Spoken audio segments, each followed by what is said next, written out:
Hello and welcome to another PG rated review. I'm of course Patrick Gleason, and today's review will be about Bumblebee, the latest sort of in the Transformers movies. It's looking like it might be a little bit of a soft reboot after seeing it, but I'll give you more details afterwards.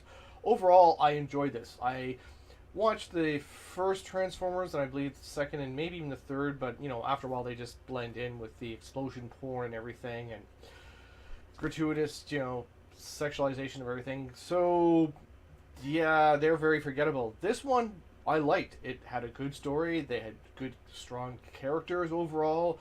I think the music went well. Now, it takes place 20 years before sort of the first one. It takes place in the 80s as opposed to the 2000s. So there is a little bit of a background history going on, and they, like I said, they do have some good Transformer scenes in there. It's not done by Michael Bay, so you don't have like massive just explosions and things running across the screens and just massive confusion going on from the explosions and the robots running around and everything. So like I said, this one's better. It's sort of combining a little bit of Herbie, the Volkswagen Bug and the Love Bug, or not, well, the Love Bug, I guess you could say, and that. The characters, like I said, I like them all. Give more details later, but the female character here is well done. I was explaining to other people that imagine if you took Megan Fox's character from the first one, gave her a lot more depth and personality, and didn't super over sexualize her because she is a teen in high school, and that's what you end up like, an actually developed character who knows who gets scared but still does figure things out, and.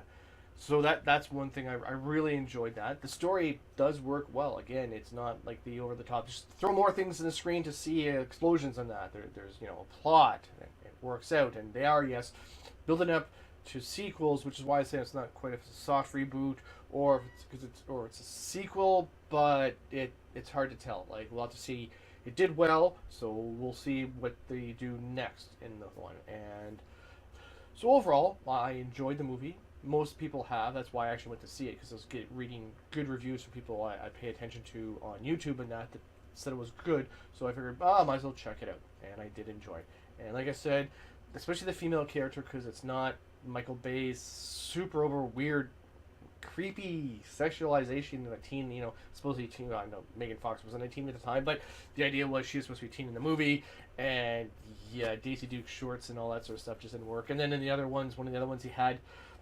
Someone carrying around the Romeo and Juliet clause because he was dating Mark Wahlberg's daughter. Like, what the hell's that doing in a Transformers movie? Like, really, that was just, I didn't see that one, but I saw talks about it. It was just like, Mark Wahlberg's daughter, like, who's in the high school, and the guy dating her is not. It was just weird. Like, made no sense. What was going on with that? Like, that was just, why have that in the movie? Why have that in most movies? Definitely why is it in a Transformers movie? And then, like I said, the last night or whatever the hell the last Transformers ones, people went to see it still, but it didn't do quite as well. So they end up with Bumblebee from the very first Transformers movie before he was Bumblebee. Overall, I would give this movie between 9 and 10. I mean, it's not a great movie, but it's better written, so that's why I was almost willing to crank it up. But I'd say 9 out of 12 decent beers, that you and your buddies really like to enjoy and sit back and on a hot summer day have the barbecue going with one of your favorite brands. Maybe not the ultimate premium one that you might get here and there for very special occasions, but definitely one of the ones you have for your buddies and that's you guys really enjoy. So 9 out of 12. Again, mostly because it improves the Transformers. It's better written, better directed, and I think overall actually better acted as well. So now on to the good, the man, and the what the fuck. So the good part of this movie, there's a fair amount, like I said earlier. It's mostly the characters in the story. Like I said, Megan Fox's character from the first one improved, given a lot more depth and a better actress. It works really well. Also, Shia LaBeouf's character from the first one is, they change it a little bit. He's, still a nerd, still a geek, and he's the side character. Well, sorry, the helper instead of the, the main protagonist. but again, it works well. He's funny. He's got some good lines. He's not super nerdy, but he actually looks like a nerd, unlike Shia LaBeouf, who didn't look too much like a nerd. Also, the way because CGI is improved, Bumblebee here is done really well. Because spoilers here going on. Obviously, he loses his memory from the first fight scene when he gets to Earth. So he loses all his memory, so he doesn't know what's going on. So they do a good job showing him not knowing what's going on, sort of acting very shy, very unfamiliar. The movements with the transformer and all that is well done. Like they did a good job focusing on that. You can actually follow the action as well, as opposed to the first Transformers and the other ones are just like the action's too much. You can't follow what's going on. In this one, you can. John Cena's military character, I actually liked as well. It's not just the one dimensional, say, from Avatar, where I am military, I must kill things. There, yes, Bumblebee, when he first arrives, there's a misunderstanding. There's some firefighting that goes on because the Decepticons that come in and attack and stuff like that. So, but John Cena, like the military guy, blames Bumblebee for that. But then he actually develops an arc. He gets saved by Bumblebee, so he realizes he's actually a person instead of just an it. So that's a nice improvement to see as well. Again, also the fight scenes, although again it's giant robots, so it's hard to sometimes you can't. There's going to be edits and cuts and stuff like that. But again, it's much better than any of the other Transformer ones. You can actually follow along much better with the action and the fight scenes.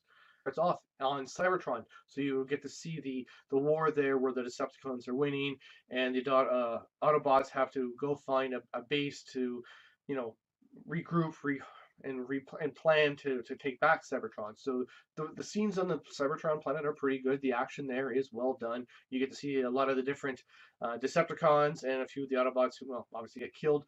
Bumblebee he's a pretty good fighter. He's a warrior, and it shows. He's not actually not called Bumblebee. It's Beast 172 or something like that.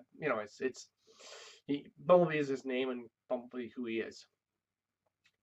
They actually show him taking how he loses his voice box and all that because he doesn't want to give up the information, and that part of him again, with the female protagonist learning to use the radio to speak and communicate is well done. And also, it's not like the original one where he's a jive talking Autobot. It's actually well done. It's all different. It's music themes and talk shows and stuff like that you get to hear him speak for what he's trying to say.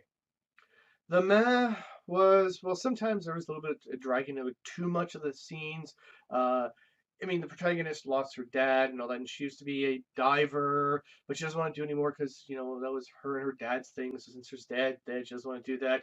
That went a little too long. It didn't actually have to be there because she's afraid to jump at one point in time because she's being egged on by bully, especially one big bully, and she doesn't want to because that was with her dad and upsets her. That could have just been all gone. Like that didn't have to be there. It wouldn't have mattered because at the very end when she's diving in to save Bumblebee, it's a huge dive. Anyone would have been afraid. So they didn't have to have that whole scene of and background and videos of her diving for her dad and stuff like that. That distracted a lot. And also bullies, like, okay, it's high school. I know that it does go on, but every Hollywood one seems to have this over the top bully that's just completely crazy for no reason. It makes no sense. So that part was just, it's not really bad. It's just man, do we have to do this again? Again, also, some of the big robot fight scenes, not most of them, but a couple, it's hard to follow the action then again. So that's where it was just, could have been a bit better, could have been improved. The brother scenes, like the young brother in that, again, it's a little, could have been cut down, in my opinion. It worked well. It did show also like good family dynamics, so that was nice. But overall, I felt like that part could have been cut down. As for what the fuck moments, there wasn't too many. Again, because when there's a movie's well done and has good writing in that, you don't get too many what the fuck movies. But this one is definitely for me the one that was, again, a scientist goes, hey, let's take these advanced technological robots and give them access to our satellites and computers. What could go wrong? And there's actually a funny line in there because even John Cena's character gets the general, whatever military guy gets a good line. He's like, Decepticons in their name. What makes you think you can trust them? But the scientist is like, oh, we can get great technology, and then in the end, we can control them. They're more advanced technologically speaking than we are now. Much more. Even if they give us a little bit of stuff, they're still going to be better. So that was sort of like, why can we not start getting scientists who are actually smart and think things through and logically be a scientist instead of just that craziness. So that was it. There wasn't too much product placement over the top in here. I mean, it's still there, but it's not like Michael Bay's Transformers where it's super obvious, Hemi, Ford, or whatever. But beer, it's there, but it's not over the top and not insane. So overall, there was more good moments than meh moments, and definitely not very many what the fuck moments for me. So I hope you enjoyed it. I hope you enjoyed my review. If you haven't seen it, I do recommend it. If you still can see it in theaters, the big action scenes do require usually a better sound system and large screen. But if you have that at home, even better. So I give this a 9 out of 12 beers. I also hope that this is sort of a soft reboot because it takes place in '87, and it does change a bit of the timeline for when the first Transformers comes out. When the glasses that had the map on there to find things doesn't seem to be going to be involved, which is nice because that was a silly MacGuffin thing they had in the first one. Now again, Optimus Prime is here, and they're using it as the base, which again changed a little bit from the first Transformers, but it still Bumblebee stands on its own, and it still sort of does work a bit as a prequel, sort of. But I believe they're hoping to do like a soft reboot and go forward with a whole lot more, 7 or 8 more movies for Transformers, which in my mind would be a-okay. So again, thank you very much for watching. Appreciate some comments and feedbacks and likes if you can. Thank you very much. Talk to you later.